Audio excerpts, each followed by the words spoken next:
당신 옆에 읽는 현숙. 안녕하세요. 듣는 당신 읽는 현숙입니다. 오늘 제가 가져온 책은 존 윌리엄스의 스토너입니다.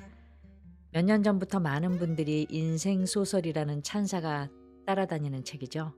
하지만 동시에 가장 지루하고 가장 슬픈 소설이라는 평가도 함께 받고 있는 것 같아요. 요즘 책 추천 채널이나 오디오북 채널에서도 화제가 되는 책이라 궁금했는데 아쉽지만 살짝 발만 담가 본다 정도로 가볍게 들으시고 책 대여나 구매해서 읽을지 가이드 삼아 들어보시면 좋을 것 같아요. 소설의 작가 존 윌리엄스에 대해 먼저 소개해야 할 것 같습니다. 그는 대학에서 영문학을 가르치는 교수이자 작가였습니다. 문단에서는 그리 주목받지 못했고 그가 세상을 떠난 뒤에야 비로소 그의 작품들이 발견되었대요. 마치 그의 소설 속 주인공 스토너처럼요. 스토너 출간 당시에도 주목받지 못하고 바로 절판됩니다. 이 소설의 주인공 윌리엄 스토너는 작가를 꼭 닮았습니다. 특별한 영웅도 극적인 사건도 없지만 묵묵히 자신의 삶을 살아낸 한 인간의 이야기입니다. 소설은 그의 출생부터 사망까지 그의 일대기를 담담하게 따라갑니다. 미주리주의 가난한 농부의 아들로 태어나 대학에 진학하고 평생을 대학 강단에서 보낸 문학 교수인 그의 삶은 지극히 잔잔하죠. 그러나 극적인 사건 대신 감정의 극단을 다루고 있어요. 겉모습은 평범하지만 내면은 치열하죠. 평생 대학이라는 울타리 안에 머물고 있지만 사랑의 좌절, 자식과의 단절, 직장 내 권력 다툼, 하고 싶은 학문에 대한 갈망 등 회사든 조직이든 가정이든 보통 사람 누구나 느끼는 갈등과 감정이 고스란히 담겨져 있습니다. 억만장자 슈퍼히어로도 아니고 노력하지만 원하는 것을 얻지 못하는 스토너는 나로 느껴집니다. 그래서 독자들은 더더욱 스토너 내면에 가진 고통에 깊이 공감하게 되는 것 같아요. 스토너 독서평 중에 제 눈에 쏙 들어오는 댓글들이 있어서 소개할게요. 자신의 평범하거나 불행했던 순간까지도 이 소설을 통해 위로받는다. 화려한 인생이 아니라 인생 그 자체를 다루는 소설.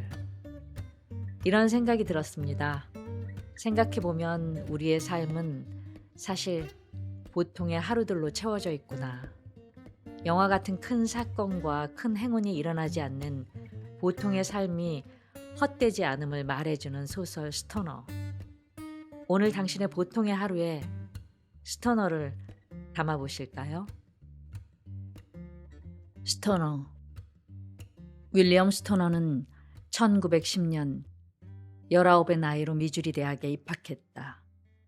8년 뒤 제1차 세계대전이 한창일 때 그는 박사학위를 받고 같은 대학의 강사가 되어 1956년 세상을 떠날 때까지 강단에 섰다.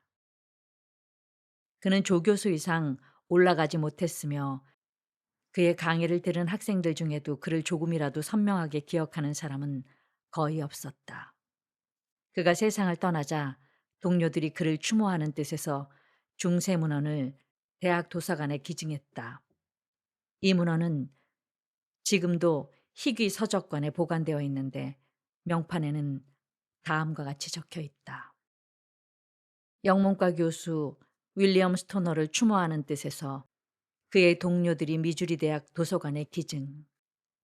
가끔 어떤 학생이 이 이름을 우연히 발견하고 윌리엄 스토너가 누구인지 무심히 생각해 볼 수도 있겠지만 그 이상 호기심을 충족시키려고 애쓰는 경우는 거의 없다. 스토너의 동료들은 그가 살아있을 때도 그를 특별히 높이 평가하지 않았고 지금도 그의 이름을 잘 입에 올리지 않는다.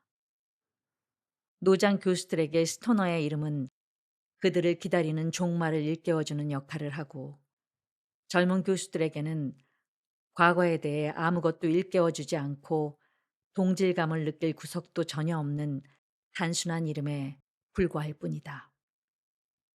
스토너는 1891년 미주리주 중부 분빌 마을 근처의 작은 농가에서 태어났다.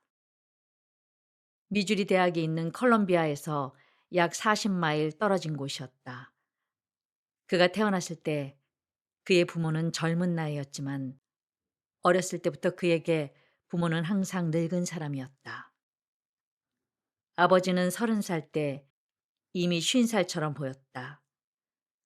노동으로 인해 몸이 구부정해진 아버지는 아무 희망 없는 눈으로 식구들을 근근히 먹여 살리는 척박한 땅을 지그시 바라보곤 했다.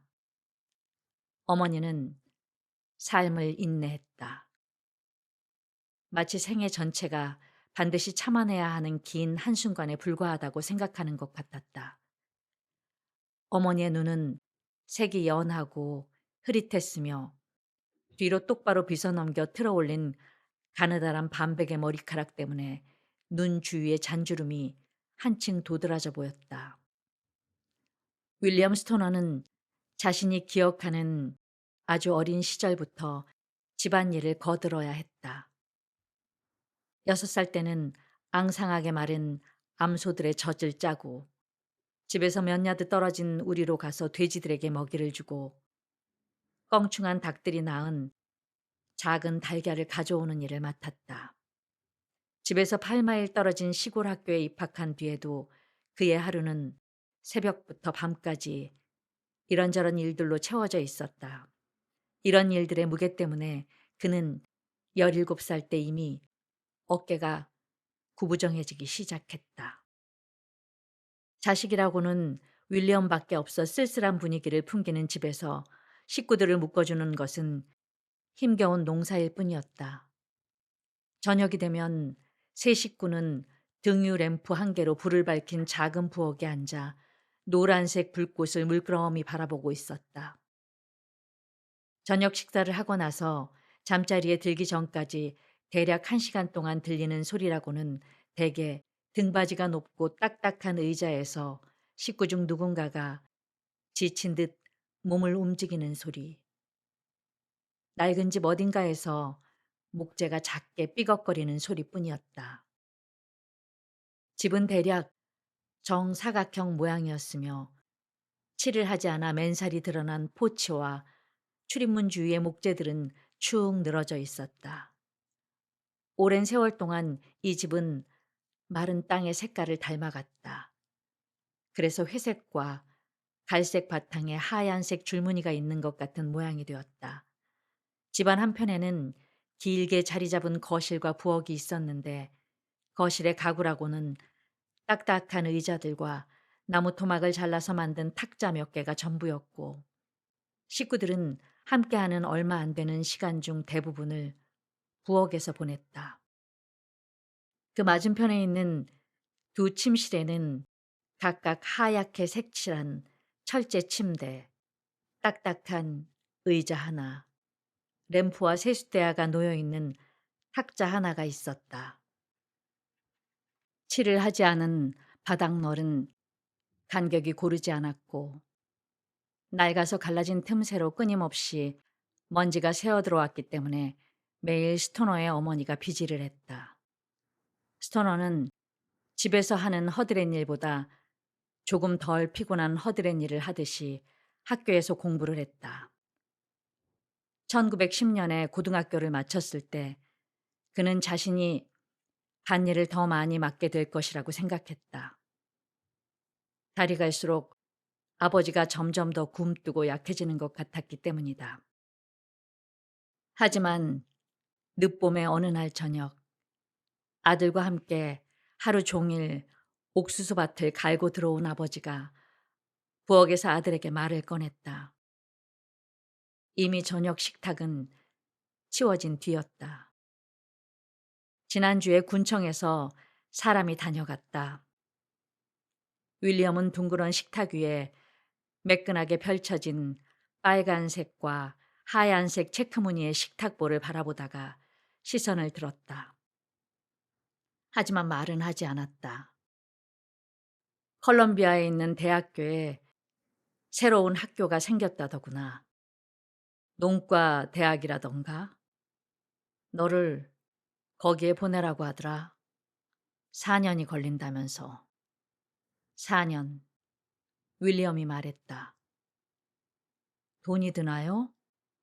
숙식비는 네가 일해서 충당하면 된다.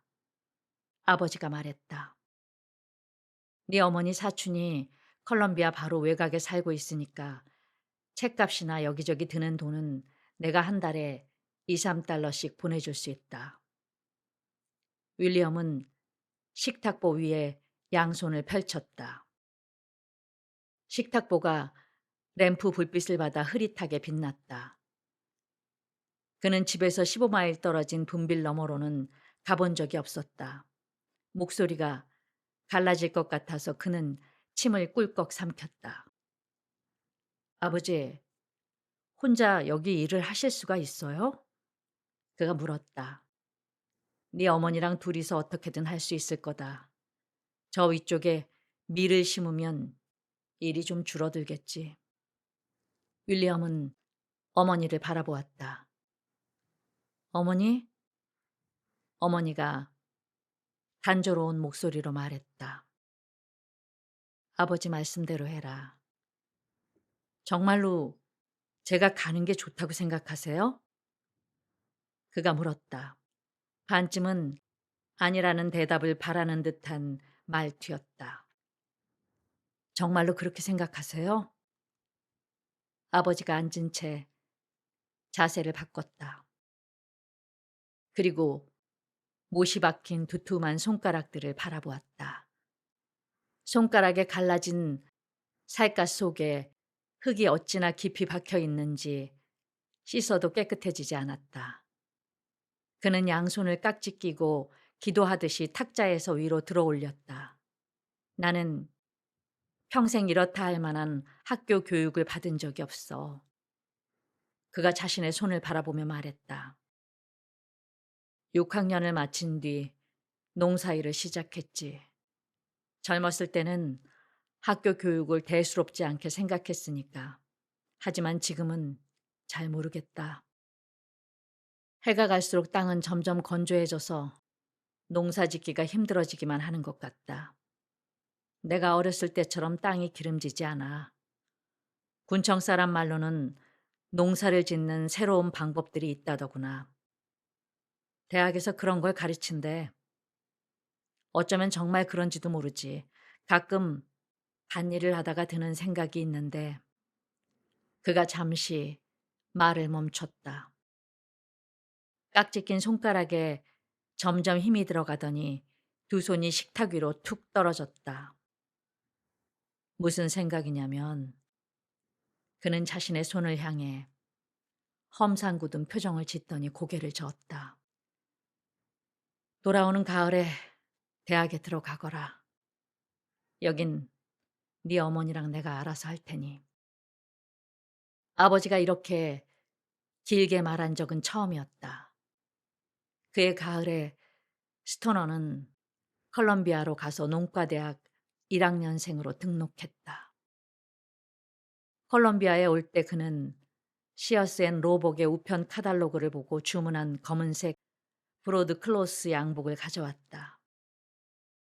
어머니가 달걀을 팔아 번 돈으로 사준 옷이었다. 아버지가 입던 낡은 외투. 그가 한 달에 한 번씩 분빌에 있는 감리교회에 갈 때 입던 파란색 서지바지, 하얀 셔츠 2장, 갈아입을 작업복 2벌. 아버지가 가을에 밀을 수확해서 갚기로 하고 이웃에서 빌려온 현금 25달러도 가져왔다.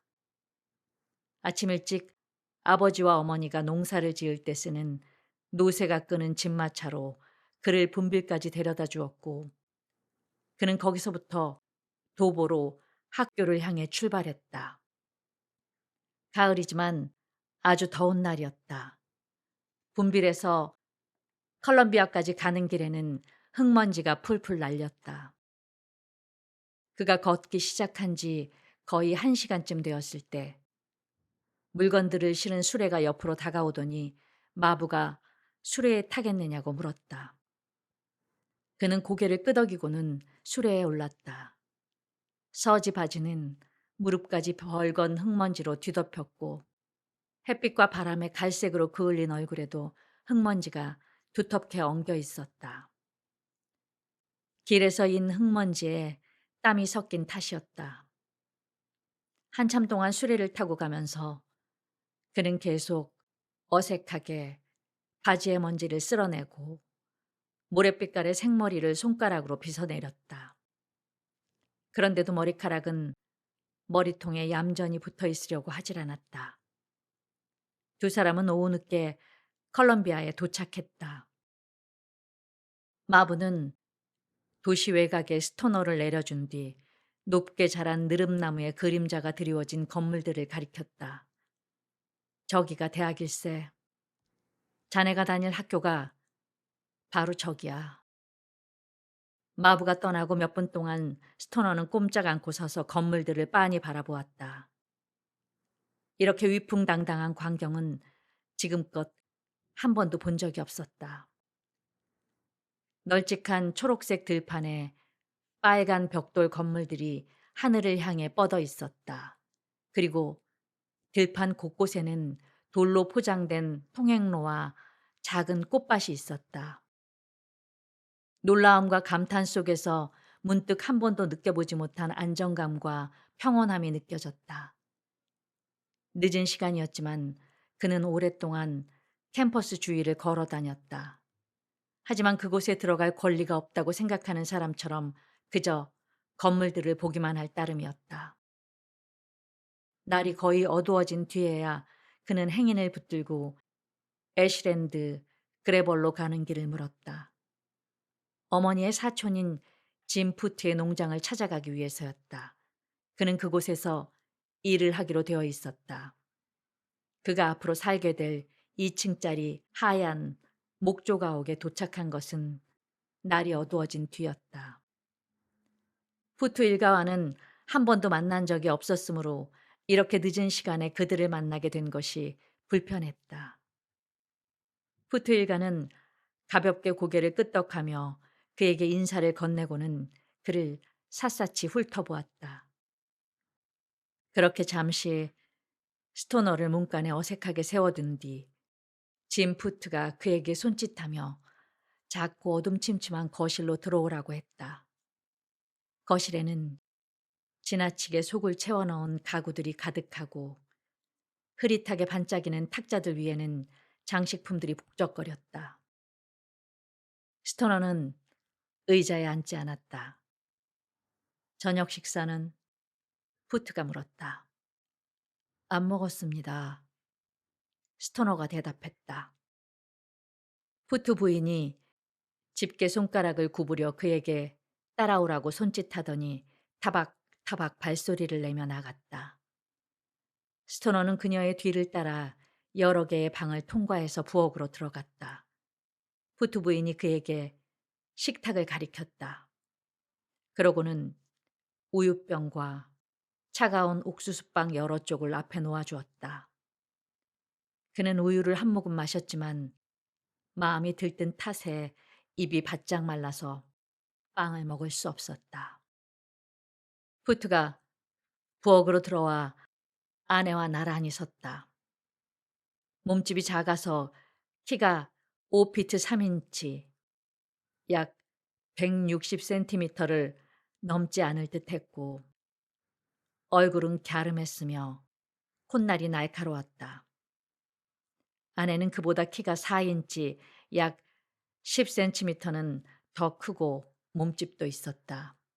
눈은 무태안경에 가려져 있고 얇은 입술에는 힘이 들어가 있었다. 두 사람은 우유를 조금씩 마시는 스토너를 굶주린 눈으로 지켜보았다. 아침에 가축들한테 물과 먹이를 주고 돼지한테도 먹이를 줘라. 푸트가 속사포처럼 빠르게 말했다.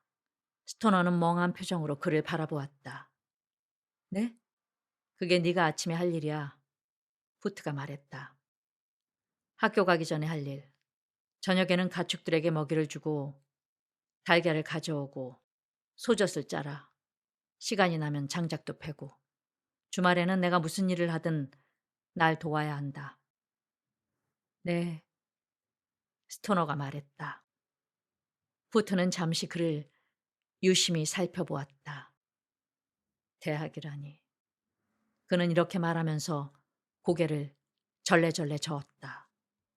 스토너는 9개월 동안 숙식을 해결하는 조건으로 가축들과 돼지에게 먹이와 물을 주고 달걀을 가져오고 소젖을 짜고 장작을 팼다.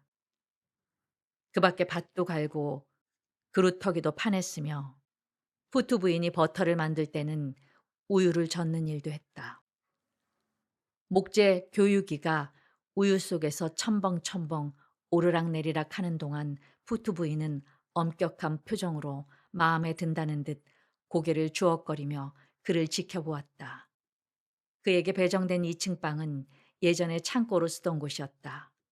가구라고는 힘을 잃고 늘어진 틀 위에 얄팍한 깃털 매트리스가 놓인 검은색 철제 침대, 등유 램프를 놓아둔 망가진 탁자 하나, 수평이 잘 맞지 않는 딱딱한 의자 하나, 책상 역할을 하는 커다란 상자 하나가 고작이었다.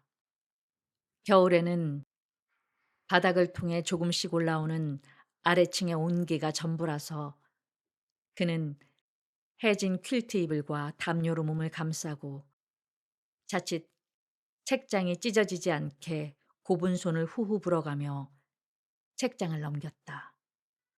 그는 대학 공부도 농장 일을 도울 때처럼 즐거움도 괴로움도 없이 철저하게 양심적으로 했다. 1학년 말에 그의 평균 성적은 B 학점에 조금 미치지 못하는 정도였다. 그는 점수가 더 낮지 않은 것을 기뻐했을 뿐 점수가 더 높지 않은 것을 걱정하지는 않았다. 자신이 전에는 알지 못하던 것을 배웠음을 알고 있었지만 그의 점수가 그에게 의미하는 것은 2학년 때에도 1학년 때처럼 해낼 수 있을 가능성이 있다는 정도에 불과했다. 1학년을 마친 여름방학 때 그는 아버지의 집으로 돌아가 농사를 도왔다. 한 번은 아버지가 학교는 마음에 드느냐고 물어보았는데 그는 마음에 든다고 대답했다. 아버지는 고개를 끄덕이더니 다시는 그 이야기를 입에 올리지 않았다. 윌리엄 스토너는 방학을 마치고 2학년 공부를 위해 학교로 돌아온 뒤에야 비로소 자신이 대학에 온 이유를 깨닫게 되었다. 2학년이 된 그는 캠퍼스에서 친숙한 인물이 되어 있었다. 계절과 상관없이 그의 옷차림은 언제나 똑같은 검은색 브로드클로스 양복, 하얀 셔츠, 스트링 타이였다. 위쪽걸이 소매가 짧아서 손목이 불쑥 튀어나와 있고 바지자락도 어색하게 겉돌았다. 마치 다른 사람의 제복을 빌려다 입은 것 같은 몰골이었다. 그가 일하는 시간은 고용주가 게으름을 피우는 시간만큼 늘어났다. 저녁에는 방에서 꼼꼼하게 숙제를 하느라 많은 시간을 보냈다. 농과대학에서 학사 학위를 받을 수 있게 그를 이끌어줄 일상이 이미 시작된 것이다. 2학년 1학기 때 그는 기초 교양 강의를 2개 들었는데 하나는 농과대학의 토양화학 강의였고 다른 하나는 모든 학생의 형식적인 필수 과목인 영문학 개론 강의였다. 처음 몇 주가 지난 뒤 그는 이 2 강의를 듣는데 약간 어려움을 느끼고 있었다. 공부해야 할 것도 외워야 할 것도 너무 많았다. 토양화학 강의는 일반적인 의미에서 그의 관심을 끌었다. 지금까지 많이 다뤄본 갈색 흙덩어리에 외양 이상의 뭔가가 숨어 있을 것이라는 생각은 한 번도 해본 적이 없기 때문이었다. 이처럼 흙에 대한 지식이 쌓이면 나중에 아버지의 집으로 돌아갔을 때 유용할 것 같다는 생각이 어렴풋이 들기 시작했다. 하지만 필수 과목인 영문학개론은 그에게 생전 처음 느끼는 고민과 고뇌를 안겨주었다. 강의를 맡은 아처 슬론 교수는 50대 초반의 중년 남자로 학생들을 가르치는 일을 얕보고 경멸하는 것처럼 보였다. 자신이 알고 있는 것과 학생들에게 가르칠 수 있는 것 사이의 간격이 너무 커서 그 간격을 좁히고 싶다는 생각조차 들지 않는 모양이었다. 대부분의 학생들은 그를 두려워하고 싫어했으며 그는 학생들과 거리를 두고 비꼬면서 즐거워하는 듯한 태도로 응수했다. 키는 평균이었고 길쭉한 얼굴에는 주름이 깊이 패어 있었으며 수염은 항상 깨끗이 깎았다. 그리고 갑갑하다는 듯이 손가락으로 반백의 곱슬머리를 빗어넘기는 습관이 있었다. 목소리는 단조롭고 건조했는데 그는 표정도 억양도 없이 입술을 거의 움직이지 않은 채 말하곤 했다. 하지만 길고 가느다란 손가락의 움직임에는 우아함과 확신이 배어 있어서 그의 말에 목소리 대신 어떤 형태를 부여해 주는 것 같았다. 스토너는 농장에서 허드렛 일을 하거나 창문 하나 없는 자신의 다락방에서 흐릿한 램프 불빛에 눈을 깜빡이며 공부를 할 때 자기도 모르게 슬론 교수의 모습을 자주 떠올렸다. 다른 강사들의 얼굴이나 같은 강의를 듣는 학생들의 구체적인 특징은 잘 떠오르질 않았다. 하지만 아처 슬론의 얼굴, 그의 건조한 목소리, 베어울프나 초서의 어떤 구절을 대수롭지 않게 깎아내리는 말 등은 항상 스토너의 의식의 문턱에 걸려 있었다. 그는 영문학 개론 강의를 다른 강의들처럼 대할 수 없음을 깨달았다. 저자들의 이름과 작품, 연대와 영향력 등을 모두 외웠는데도 그는 첫 번째 시험에서 거의 낙제에 가까운 점수를 받았다. 두 번째 시험 결과도 그다지 나아지지 않았다. 그는 교수가 숙제로 내준 작품들을 읽고 또 읽었다. 어찌나 많이 읽었는지 다른 강의를 제대로 준비할 수 없을 정도였다. 그런데도 그가 책에서 읽는 단어들은 그냥 단어일 뿐. 자신이 책을 읽는 의미가 무엇인지 알 수 없었다. 그러다가 그는 아처 슬론이 수업 시간에 한 말을 생각해 보게 되었다. 그 단조롭고 몸이 건조한 말 속에서 자신이 가고자 하는 곳으로 이끌어줄 열쇠를 찾아낼 수 있을지도 모른다는 듯이. 그는 편안히 앉기에는 너무 작은 의자에 딸린 책상 위로 몸을 구부리고 단단한 갈색 피부의 속마디가 하얗게 변할 정도로 책상 가장자리를 꽉 움켜쥐었다. 그리고 인상을 찌푸리며 정신을 집중한 채 아랫입술을 잘근잘근 깨물었다. 하지만 스토너를 비롯한 학생들이 점점 더 필사적으로 주의를 기울일수록 아처 슬론은 더욱더 경멸의 빛을 띠었다. 그러던 어느 날 그 경멸이 분노로 폭발해서 오로지 윌리엄 스토너를 겨냥해 쏟아졌다. 그 주에 학생들은 셰익스피어의 희곡 두 편을 읽었고 소네트를 공부하는 것으로 한 주를 마무리하는 중이었다. 학생들은 신경이 곤두서서 곤혹스러워하고 있었으며 교탁 뒤에 구부정하게 서서 자신들을 바라보는 교수와 자신들 사이에 떠도는 긴장감에 반쯤 겁에 질려 있었다. 슬로는 조금 전 73번째의 소네트를 학생들에게 큰 소리로 읽어주었다. 지금 그의 눈은 강의실 안을 이리저리 두리번거리고 있었고 굳게 담은 입술은 전혀 즐겁지 않은 미소를 띠고 있었다. 이 소네트의 의미가 뭐지? 그가 불쑥 이렇게 묻더니 냉정한 표정으로 강의실 안을 둘러보았다. 학생들에게 아무런 가망이 없다는 사실을 거의 즐기는 것처럼 보이기도 했다. 윌버군, 윌버군은 대답하지 않았다. 슈미트군? 누군가가 기침을 했다. 슬로는 밝게 반짝이는 검은 눈으로 스토너를 바라보았다.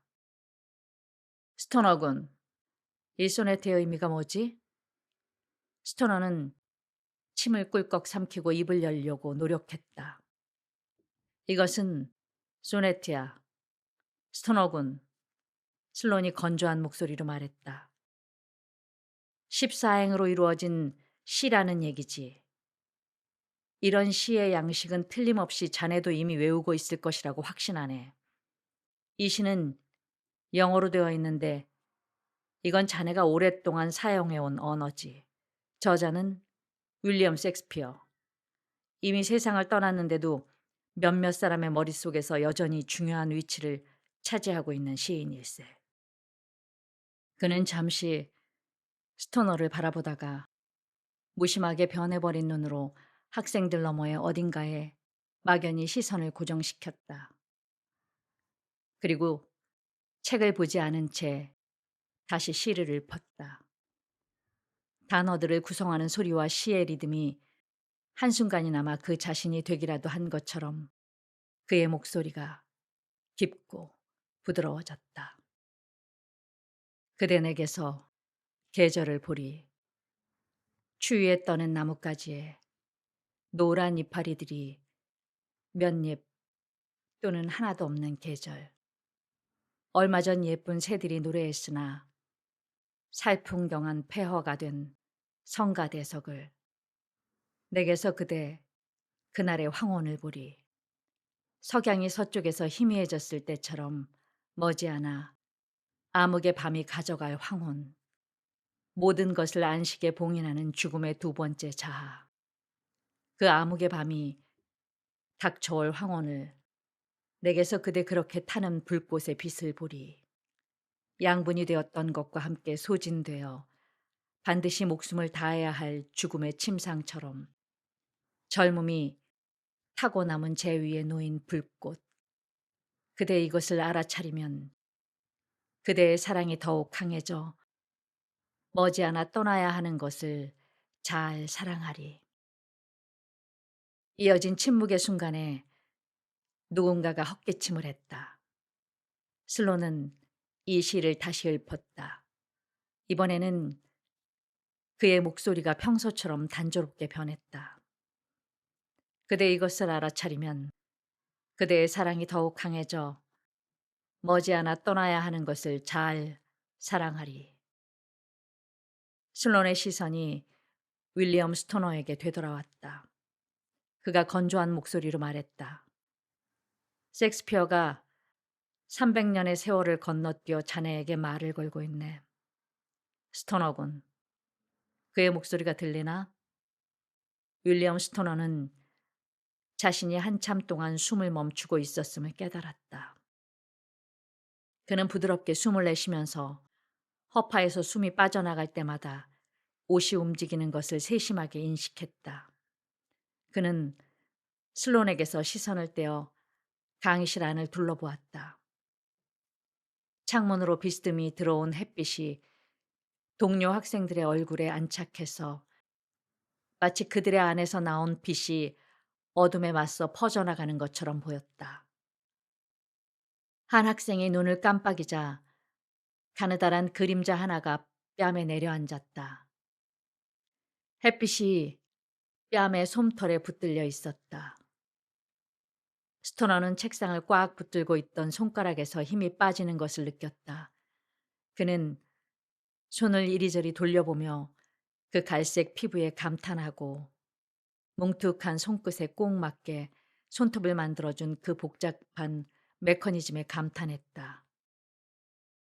작고 작은 정맥과 동맥 속에서 섬세하게 박동하며 손끝에서 온몸으로 불안하게 흐르는 피가 느껴지는 듯했다. 슬론이 다시 말했다. 셰익스피어가 자네에게 뭐라고 하나, 스토너군? 이 소네트의 의미가 뭐지? 스토너가 내키지 않는 듯 천천히 눈을 들었다. 이 소네트의 의미는 그는 이렇게 말하고 다시 허공을 향해 양손을 살짝 들어 올렸다. 아처 슬론의 모습을 찾고 있는 자신의 눈이 흐릿하게 변하는 것이 느껴졌다. 이 소네트의 의미는 그는 다시 말했지만 하려던 말을 끝마칠 수가 없었다. 슬론이 호기심에 찬 표정으로 그를 바라보다가 갑자기 고개를 끄덕이며 말했다. 오늘 수업은 이상. 그러고 나서 그는 어느 누구에게도 시선을 주지 않은 채 몸을 돌려 강의실 밖으로 나갔다. 윌리엄 스토너는 투덜거리며 자리에서 일어나 밖으로 나가는 주위 학생들을 거의 의식하지 못했다. 그들이 나간 뒤로도 몇 분 동안 그는 꼼짝 않고 앉아서 자기 앞에 좁은 바닥널을 빤히 바라보았다. 바닥널은 그가 결코 볼 수도 없고 알 수도 없는 학생들의 부산한 발길에 닿아서 니스칠이 완전히 벗겨진 상태였다. 그는 그 바닥 위에 자신의 발을 미끄러뜨리며 나무가 신발 바닥에 닿는 거친 소리를 듣고 가죽을 통해 느껴지는 거친 질감을 느꼈다. 그러다가 자리에서 일어나 천천히 밖으로 나갔다.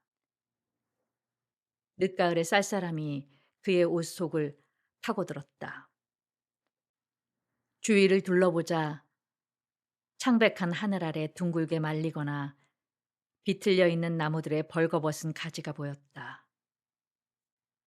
수업에 들어가려고 서둘러 캠퍼스를 가로지르는 학생들이 그를 스치고 지나갔다. 그들이 중얼거리는 소리, 돌로 포장된 길에 신발이 또각또각 닿는 소리가 들리고 추위에 발갛게 변한 채 가벼운 산들바람을 피해 수그린 얼굴들이 보였다. 그는 호기심에 차서 그들을 바라보았다. 마치 그들을 처음 보는 사람처럼 그들이 자신과 아주 멀지만 또한 아주 가까운 존재인 것 같았다. 그는 이런 느낌을 간직한 채 서둘러 다음 강의에 들어갔다. 토양화학 교수가 강의를 하는 동안에도 필기하고 외워야 할 내용을 불러주는 단조로운 목소리에 맞서 그 느낌을 간직했다. 이 강의의 내용을 외우는 고된 과정이 점점 낯설게 보이기 시작했다. 그의 2학기에 윌리엄 스토너는 기초교양 강의들을 빼버리고 농과대 커리큘럼을 따르지 않았다.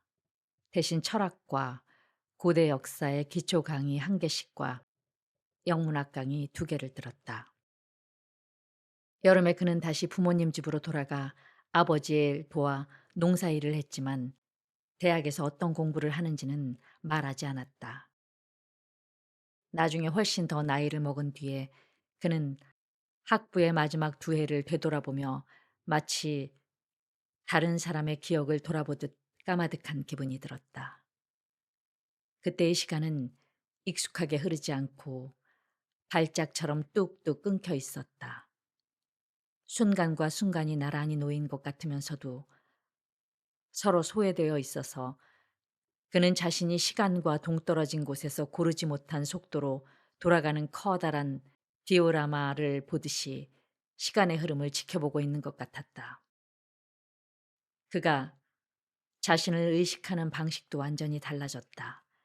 가끔 그는 거울을 통해 건조한 갈색 머리를 초가지붕처럼 인 길쭉한 얼굴을 바라보며 날카롭게 도드라진 광대뼈를 만져보았다.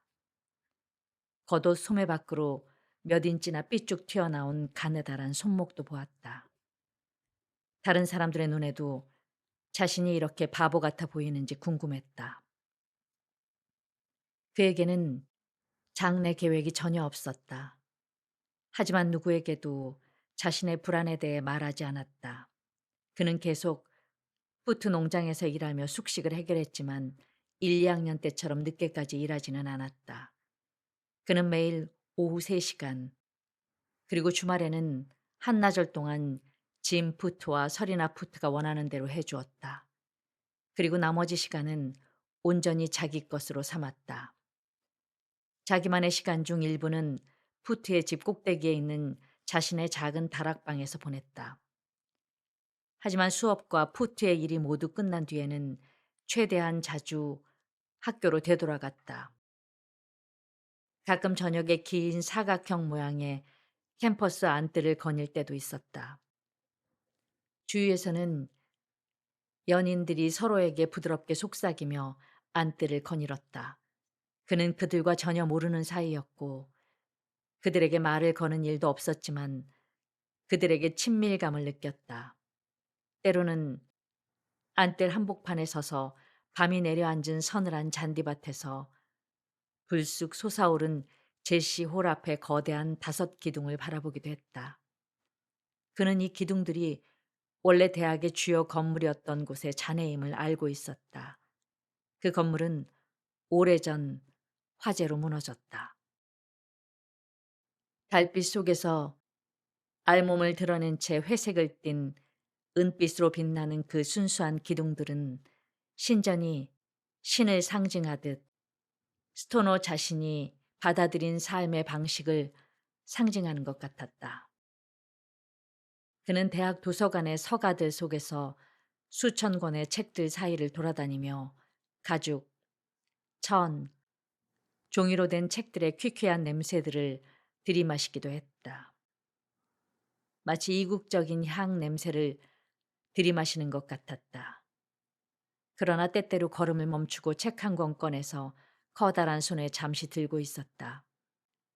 아직 낯선 책등과 표지의 느낌, 그의 손길에서 전혀 반항하지 않은 종이의 느낌에 손이 찌릿찌릿했다. 그러고는 책을 뒤적이며 여기저기에서 한 문단씩 읽어보았다. 책장을 넘기는 뻣뻣한 손가락은 이토록 수고스럽게 펼친 책을 서투르게 다루다가 찢어버릴지도 모른다는 듯이 조심스레 움직였다. 그에게는 친구가 없었다. 그리고 이때 생전 처음으로 그는 고독을 느꼈다. 밤의 다락방에서 책을 읽다가 고개를 들어 어두운 방구석을 바라볼 때가 있었다. 램프의 불빛이 구석의 어둠에 맞서 너울거렸다. 그렇게 한참 동안 열심히 바라보고 있으면 어둠이 빛 속으로 모여들어 그가 읽던 책에 나오는 상상의 모습들을 펼쳐보았다. 그러면 자신이 시간을 초월한 것 같은 느낌이 들었다. 강의 중에 아처 슬론이 그에게 말을 걸었을 때와 같은 기분이었다. 과거가 어둠 속에서 빠져나와 한데 모이고 죽은 자들이 그의 앞에 되살아났다. 그렇게 과거와 망자가 현재의 살아있는 사람들 사이로 흘러들어오면 그는 순간적으로 아주 강렬한 환상을 보았다. 자신을 압축해서 집어삼킨 그 환상 속에서 그는 도망칠 길도 도망칠 생각도 없었다. 트리스탄과 아름다운 이졸데가 그의 앞을 거닐었다. 파올로와 프란체스카가 강렬한 어둠 속에서 빙빙 돌았다. 헬레네와 총명한 파리스는 자신들의 행동이 낳은 결과 때문에 씁쓸한 표정을 지은 채 어둠 속에서 솟아올랐다. 그는 이런저런 강의를 함께 듣는 동료 학생들에게서는 결코 느낄 수 없는 것을 그들에게서 느꼈다. 학생들은 미주리주 컬럼비아의 이 커다란 대학을 거처로 삼고 중서부의 공기 속을 무심하게 돌아다녔다. 1년 만에 그는 간단한 글을 읽을 수 있는 만큼 그리스어와 라틴어를 익혔다. 수면 부족과 과로로 눈이 빨갛게 충혈되어 따끔거릴 때가 한두 번이 아니었다. 가끔 몇 년 전에 자기 모습을 되돌아보면 마치 낯선 사람 같아서 깜짝깜짝 놀라곤 했다. 땅과 똑같은 갈색을 띠고 땅처럼 수동적이던 사람. 부모도 거의 옛날의 자신만큼이나 낯설었다. 그는 부모에게 연민이 섞인 감정과 흐릿한 사랑의 감정을 느꼈다. 4학년이 거의 중반에 이른 어느 날 아처 슬론이 수업 뒤에 그를 불러 세우더니 자기 연구실에 들러 이야기나 나누다 가라고 권유했다. 중서부에 축축한 안개가 캠퍼스에 낮게 깔린 겨울이었다. 오전 중반에도 층층나무의 가느다란 가지들은 여전히 하얀 서리에 덮여 있고 제시홀 앞에 커다란 기둥들을 휘감은 검은 덩굴은 회색 풍경 속에서 진주빛으로 반짝이는 크리스털로 테두리를 두른 것 같았다. 날이 아주 추운데도 스토너는 슬론을 만나러 갈 때 낡고 낡은 외투를 입지 않기로 결정했다. 그래서 덜덜 떨면서 제시홀 앞에 널찍한 석조 계단을 서둘러 올라갔다. 밖에 추위를 맛본 탓에 건물 안의 온기가 강렬했다. 바깥의 회색빛이 홀 양편의 유리문과 창문을 통해 야금야금 들어오고 있어서 노란 타일이 깔린 바닥이 회색빛보다 더 밝게 빛났다. 떡갈나무 기둥과 낡은 벽도 어둠 속에서 어렴풋이 빛났다. 발이 바닥에 닿을 때마다 바람이 빠지는 소리가 나고 웅성거리는 목소리들은 광대한 공간 속에서 낮게 잦아들었다. 흐릿한 형체들이 천천히 움직이며 서로 섞였다가 떨어졌다. 기름을 바른 벽에서 나는 냄새와 젖은 모직 천 냄새가 잔뜩 모여있는 공기는 갑갑했다. 스토너는 2층에 있는 아처 슬론의 연구실을 향해 매끄러운 대리석 계단을 올라갔다. 그가 닫힌 문 앞에서 노크하자 안에서 목소리가 들렸고 그는 안으로 들어갔다. 길고 좁은 연구실에 빛이라고는 단 하나뿐인 맨 끝에 창문에서 들어오는 빛밖에 없었다. 천장까지 높게 이어진 선반들에는 책이 가득했다. 창문 근처의 틈새에 끼듯이 놓인 책상에 빛을 받아 윤곽만 어둡게 보이는 아처 슬론이 반쯤 몸을 돌린 채 앉아 있었다. 스토너군.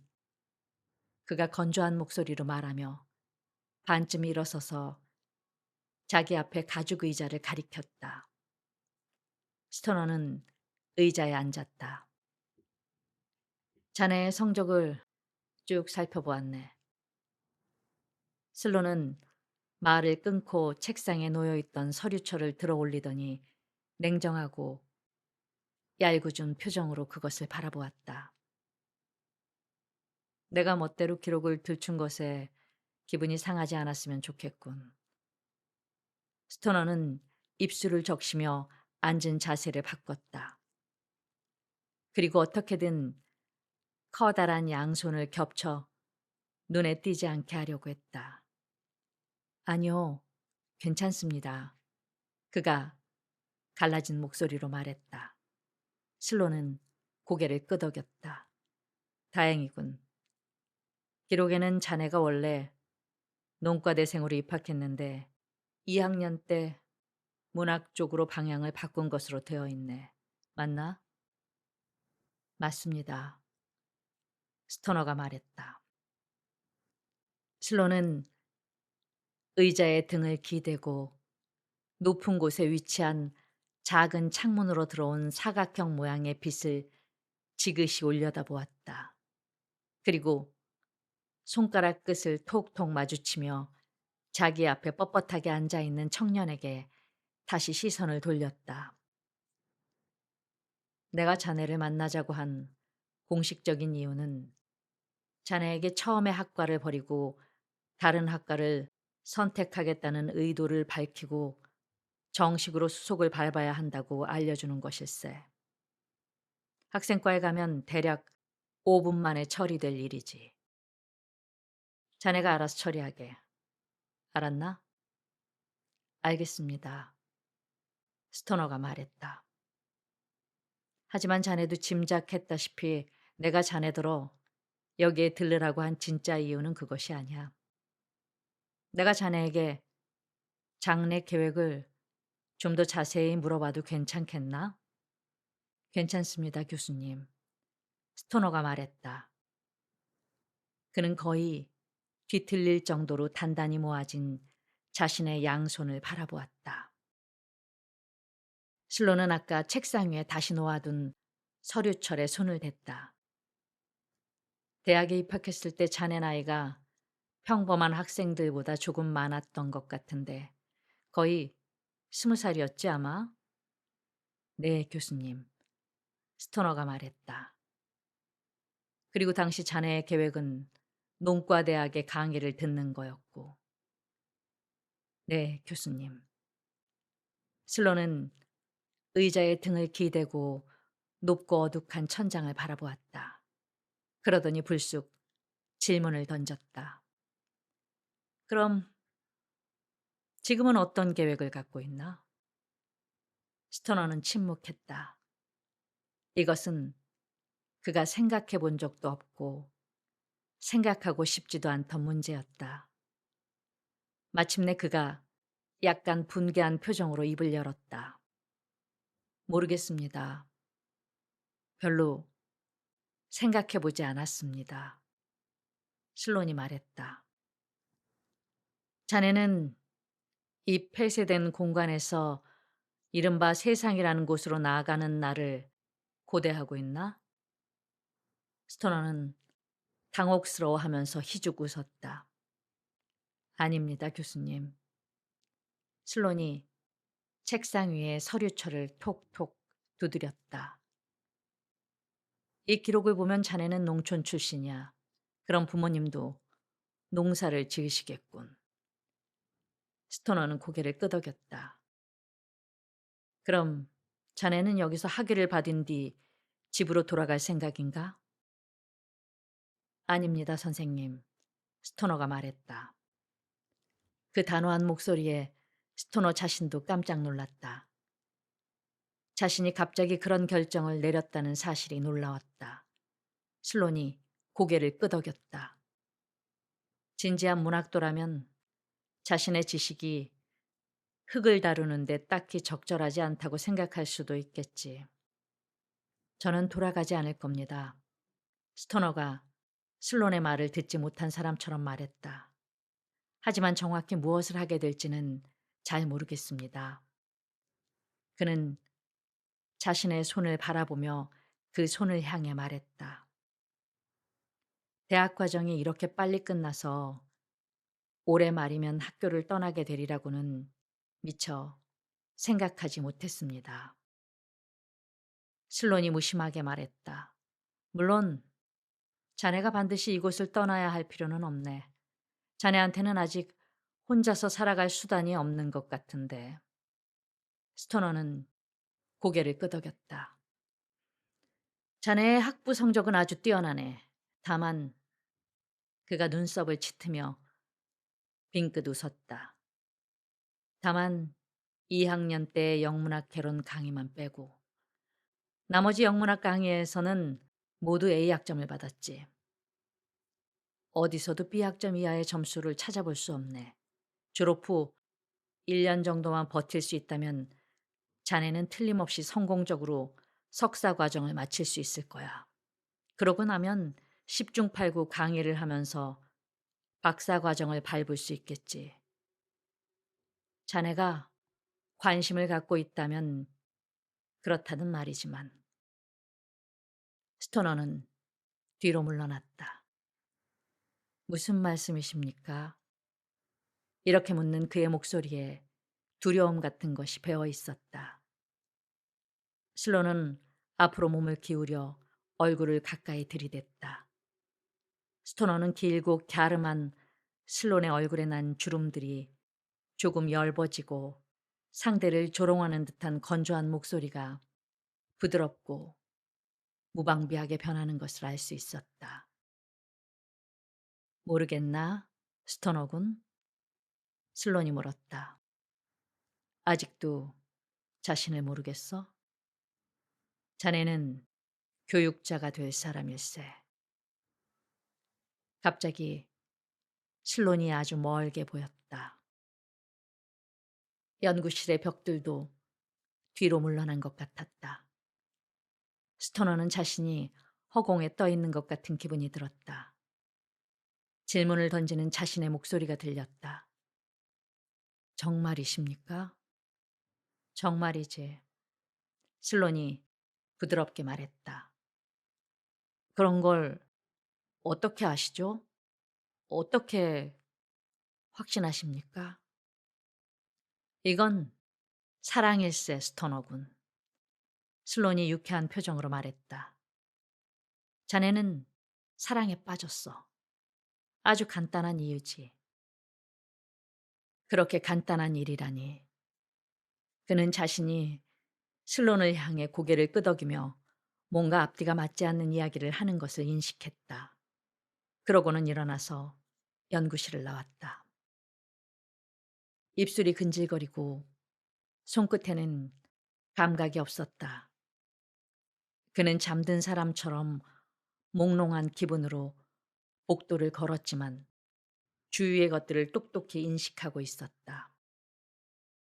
복도에 광택이 나는 나무 벽들을 스치듯이 지나갈 때는 나무의 온기와 유구한 세월이 느껴지는 것 같았다. 천천히 계단을 내려갈 때는 자기 발밑에서 조금 떨어진 곳에서 미끄러지듯 지나가는 것만 같은 차가운 대리석 계단에 감탄했다.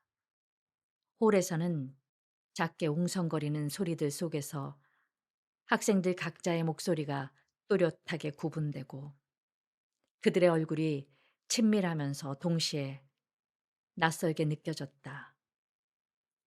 그는 제시홀에서 오전 풍경 속으로 나갔다.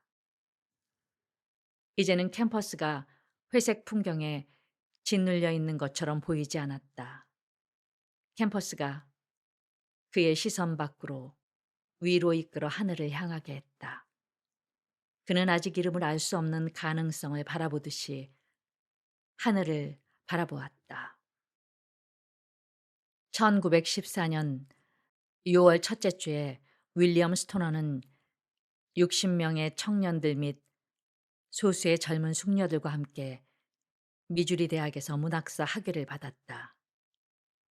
그의 부모는 졸업식에 참석하기 위해 빌린 이륜마차에 자기 집 늙은 말을 메어 하루 전에 집을 출발해서 밤새 40여 마일을 움직였다.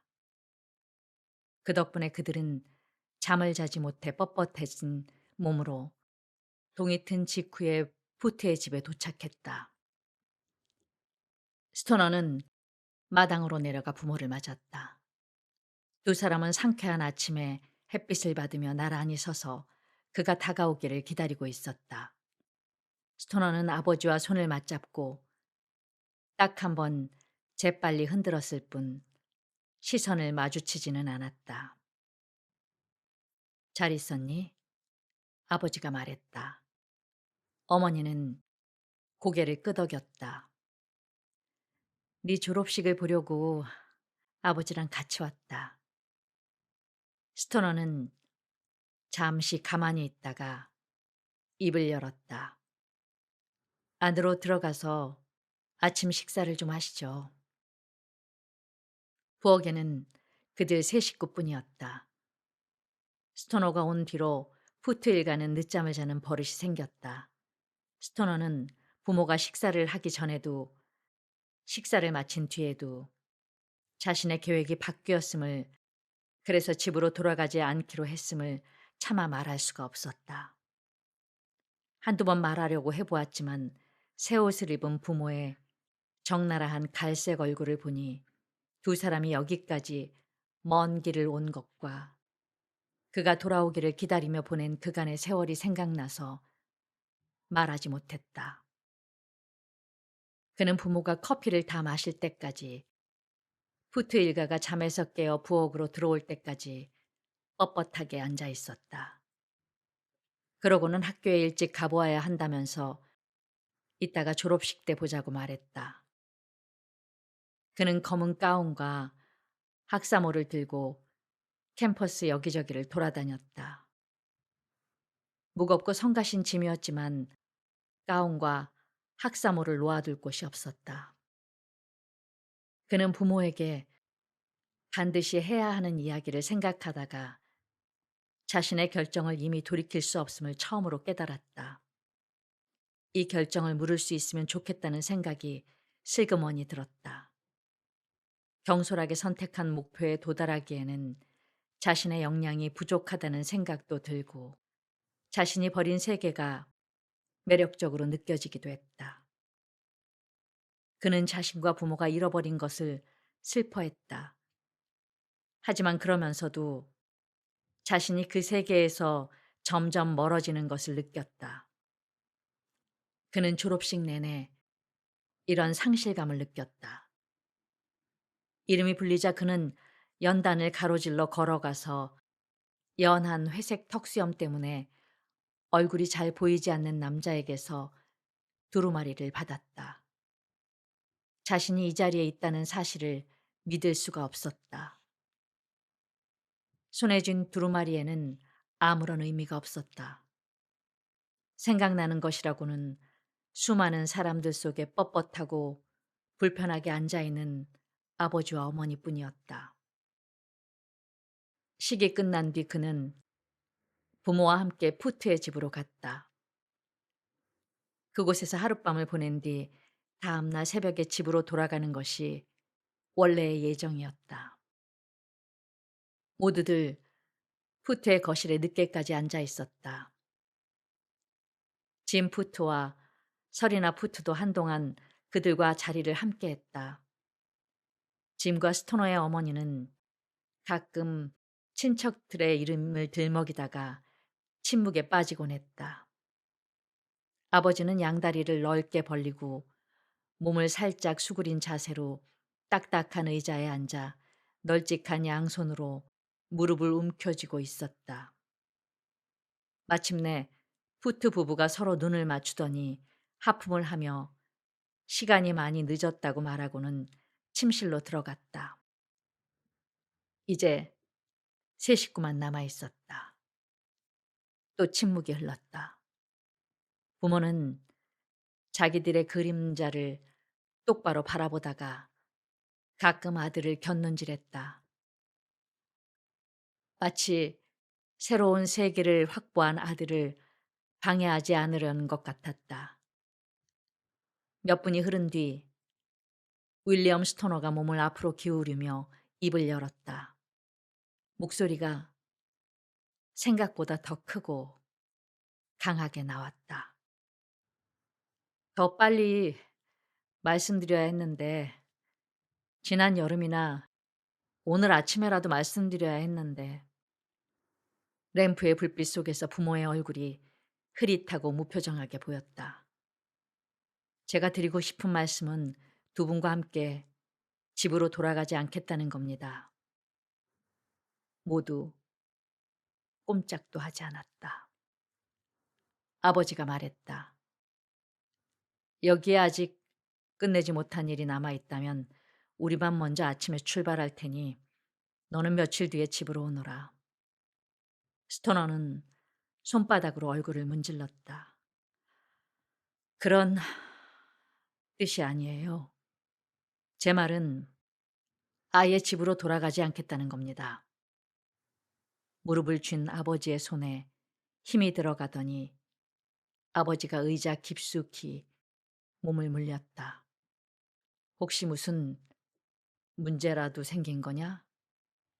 스토너는 빙긋 웃었다. 그런 게 아닙니다. 1년 더 학교를 다니려고 해요. 어쩌면 2년이나 3년이 될 수도 있고요. 아버지가 고개를 저었다. 오늘 네 졸업식을 봤다. 군청 직원은 농사학교가 4년이면 된다고 했어.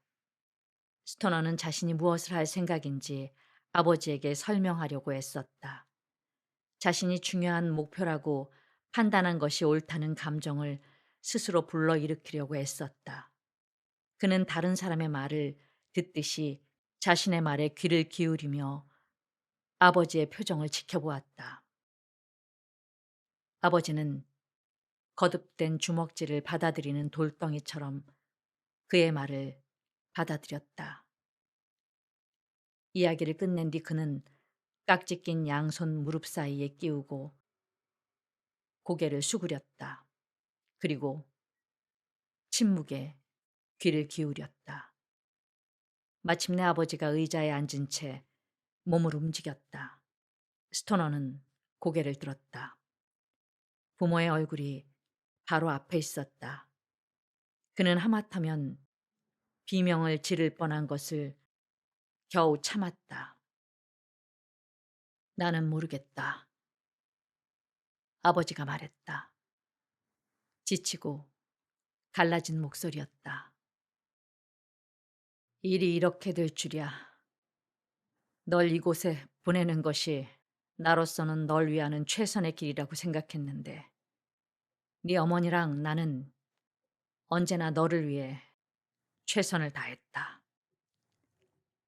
압니다. 스토너가 말했다. 더 이상 부모의 얼굴을 바라볼 수가 없었다. 두 분 괜찮으시겠어요? 제가 올여름에 돌아가서 한동안 일을 도울 수도 있습니다. 아니면 네 생각에 꼭 여기 남아서 공부를 해야겠거든. 그렇게 해야지. 네 어머니랑 나는 어떻게든 해나갈 수 있다. 어머니는 그의 정면에 있었지만 그를 보고 있지 않았다. 눈을 꾹 감고 무겁게 숨을 몰아쉬고 있는 어머니의 얼굴은 고통스러운 듯 일그러져 있고 주먹 쥔 손은 양 뺨을 누르고 있었다.